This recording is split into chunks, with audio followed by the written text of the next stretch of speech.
Team coverage moves now to the Democrats. And let's go to Louis Aguirre in our newsroom now with what Joe Biden had to say tonight at his own town hall. Well, you know, Calvin, this format very suited to the former vice president who really thrives in these one-on-one interactions with voters, and it certainly showed tonight. Voters pressing him on a number of issues, from the Supreme Court to social justice, the economy, and of course the pandemic.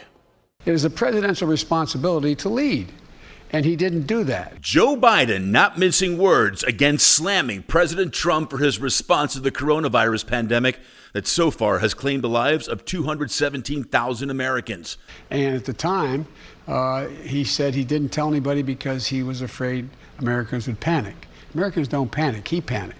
He didn't say a word to anybody. The Democratic nominee and former vice president taking questions from voters across the political spectrum in a town hall at Philadelphia's National Constitution Center. Biden conceding he would take a COVID vaccine if the science and medical experts deemed it safe, and also laid out his plan for helping America recover. You make sure there's testing. That's a really critical piece that he didn't do, testing and tracing.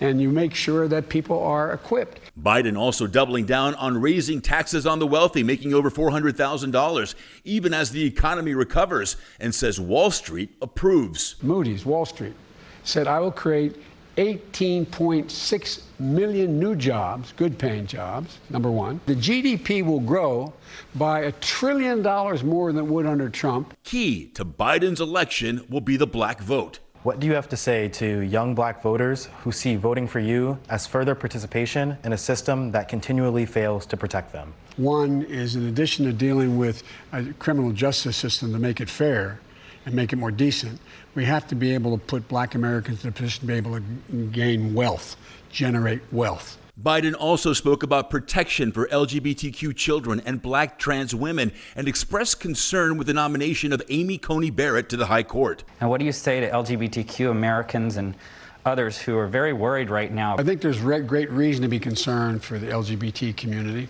something I fought very hard for a long time, to make sure there's equality across the board. Number two, I think that also healthcare overall is very much in jeopardy. 10 million people have already lost their insurance from their employer and wants to take 20 million people out of the system as well. Biden again pressed on whether he supports packing the court, but would not commit to answering that for now. So you're still not a fan? Well, I'm not a fan. I then say it depends on how this turns out. Not how he wins, but how it's handled. Biden says his first priority will be to heal our fractured nation. That's what presidents do. We got to heal this nation, because we have the greatest opportunity of any country in the world to own the 21st century, and we can't do it divided.